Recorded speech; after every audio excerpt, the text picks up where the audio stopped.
झी5 आजच सबस्क्राईब करा आणि पहा तुमचे आवडते शोज।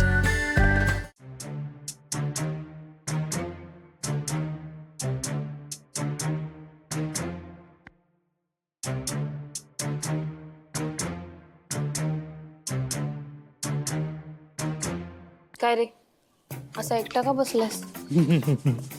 किटू डार्लिंग, आज कितीतरी दिवसांनी या घरात कोणीच काही बोलत नाहीये, शांतता, निवांतपणा। खरंच छान वाटतं ना। हेच हवं होतं मला।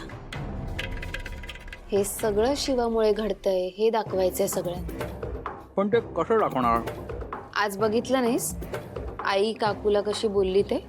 मग तेवढ्याने होणार काय? एक लक्षात घे, त्या दोघी एकमेकांच्या जावा जरी असल्या ना तरी त्या आधी त्या एकमेकांच्या सख्या बहिणी आहेत। ते सगळं माहितीये मला, पण मी आज काकूच्या डोळ्यात बघितलं। आईने काकूला जे सुनावलं ना ते काकूला अजिबात आवडलेलं नाही। हे असेच छोटे मोठे वाद वाढत राहायला पाहिजेत आणि ते कसे वाढवायचे याची जबाबदारी आपली। करेक्ट।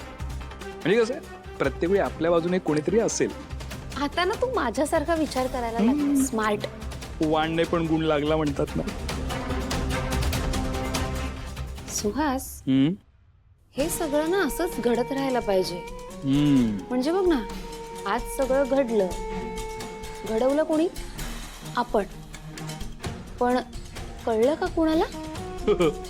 आपण राहिलो नामानिराळे। आणि आता आपल्याकडे त्यासाठी एक माणूस आहे। कोण?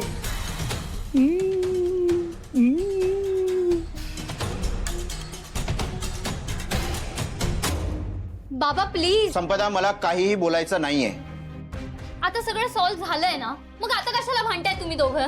अरे मी कुठे भांडते? हेच माझ्याशी नीट बोलत नाहीये। आणि तसंही यांनी मला आता समजून कुठे घेतलंय? काय समजून घ्यायचंय? काय समजून घ्यायचंय? कसली शहानिशा न करता आजींवर आरोप केलेस, आता खाली वाद घालून आलीस। कसली चूक नसताना ना मला लाज वाटत होती। हे? मी काय मुद्दाम केलंय का? व्हायलाच नको होतं। सगळं वातावरण बिघडवून टाकलं। अरे त्यांची जबाबदारी आहे आपल्यावर आणि त्यांच्यावर आळ घेतलास। अहो झाली माझी चूक, माफी मागितली ना मी त्यांची। आता तुमचे पण पाय धरू का? आई,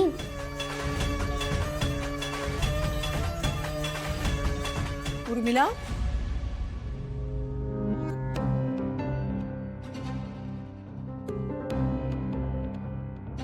उर्मिला, ऐक ना, मला तुझ्याशी बोलायचं होतं। उर्मिला, मला कोणाशीही काही बोलायचं नाहीये। हे बघ, माझं ऐकून तर घे। जे झालं, मी सांगितलं ना, मला कोणाशीही काही बोलायचं नाहीये। मला कोणाशी काही बोलायचंही नाहीये आणि कोणाचं काही ऐकूनही नाही घ्यायचं। तुम्ही सगळे जा इथून। आई काय बोलतेस तू? संपदा, तू लहान आहेस आणि मी तुझी आई आहे हे तू विसरतेस। त्यामुळे इतरांची वकिली करणं बंद कर। तू तिच्यावर का रागवतेस उर्मिला? आणि कशासाठी एवढा आरडाओरडा? माझं ऐकूनही घेणार नाहीयेस तू? मी तुझ्याशी बोलायला आले, इतकंच? वहिनी वहिनी, मी बोलतो तिच्याशी।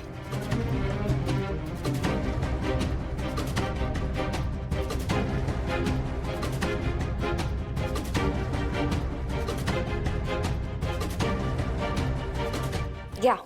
हे तुझ्यासाठी आणलंय हे सगळं।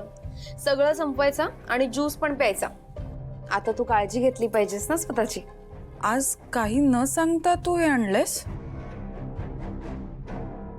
काय ना दिव्या, तुझं माझं पटत नसलं तरी तू प्रेग्नेंट आहेस हे मी नको विसरायला।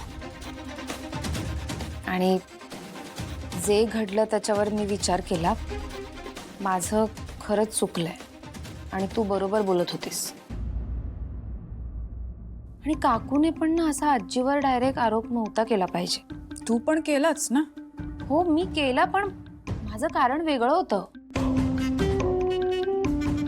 पण मला सगळं काकूकडून कळलं होतं ना, त्याच्यामुळे माझा गैरसमज झाला. पण पण खरंच सॉरी, तुझं बरोबर आहे. ठीक आहे, कळलं. तू जाऊ शकतेस आता. दिव्याला आराम करायचा आहे, सो प्लीज. बरोबर आहे, आराम केलाच पाहिजे दिव्याने. पण दिव्या आता फक्त आराम कर, कुठल्याही वादात पडू नकोस. एवढं नक्कीच आहे, काकूने आजीला असं डायरेक्ट नव्हतंच बोललं पाहिजे. कारण म्हणजे डाऊट जरी आला तरी आजीला एकटीला बाजूला घेतलं पाहिजे होतं, मग विचारलं पाहिजे होतं ना सगळं. हा, म्हणूनच मी भांडले ना. पण शिवाने पण बोललं पाहिजे होतं. मला धक्का बसला, ती काहीच बोलली नाही. बिचारीचा गोंधळच झाला असेल. माहेर निवडायचं की सासर असं मनात आलंच असेल ना तिच्या. पण निवडला तिने सासरच. काय आहे, शेवटी तिला इथे राहायचं आहे ना. मला हे अपेक्षितच होतं. शेवटी तिला हे घर आता जास्त जवळच आहे ना. दिव्या, काय बोलतीयस तू? कळतंय तुला? काय चुकीचं बोलतीये? ती वाईट नाहीये, पण आज तिने बाईआजीची बाजू घ्यायलाच हवी होती. हेच हवंय मला दिव्या, तुला उचकवून तुझा फायदा करून घ्यायचा. मला कळतंय कीर्ती, तू काय करायचा प्रयत्न करतेस, पण मलाही तेच हवंय. त्यामुळे तू बोल, तुला काय बोलायचंय तू बिंदास बोल. नाही, पण बरोबर आहे तुझं.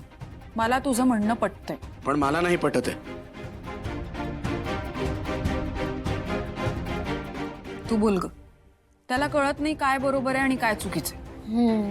पण चंदनची पण काहीच चूक नाही. काय ना, शिवाने सगळ्यांना एवढा चांगुलपणा दाखवलाय की कुणाला ती कधीच चुकीची वाटत नाही. खरं तर काकूची चूक जास्त आहे ह्याच्यात. म्हणजे तिने पण शिवाच्या घरच्यांवर म्हणजे तुमच्यावर एवढा जीव लावला आणि असे डायरेक्ट आरोप केले. मी पण मूर्ख, काकूच्या बोलण्यात आले ग. खरंच सॉरी. तू खा ना.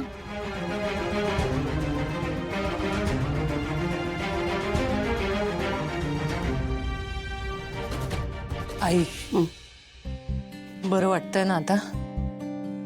होय, वंदे लय झाला ग इथला मुक्का. जाऊया आपण आपल्या घरला. जाऊया आपण, पण आधी तुम्ही छान बऱ्या व्हा, मग आपण जाऊया. आपल्या घराचं काही ते बघूच आहे आपण. आजी, कसं काय बरं वाटतंय? होय, उठून का बसलाय तुम्ही? पडायला सांगितलं. अरे झोपून झोपून अंग मोडून येते र. डॉक्टरांनी सांगितलं ना पडून राहायला. तेसने काय जाते सांगायला. आजी, पण आता जोपर्यंत बरं वाटत नाही ना, तोपर्यंत घरी जायचा विषय काढायचा नाही अजिबात. बघू. नाही, बघू नाही, मी हक्कानी सांगतोय तुम्हाला. आणि तुम्ही जे काही वागलाय ना, मला अजिबात आवडलेलं नाहीये. झी5 आजच सबस्क्राईब करा आणि पहा तुमचे आवडते शोज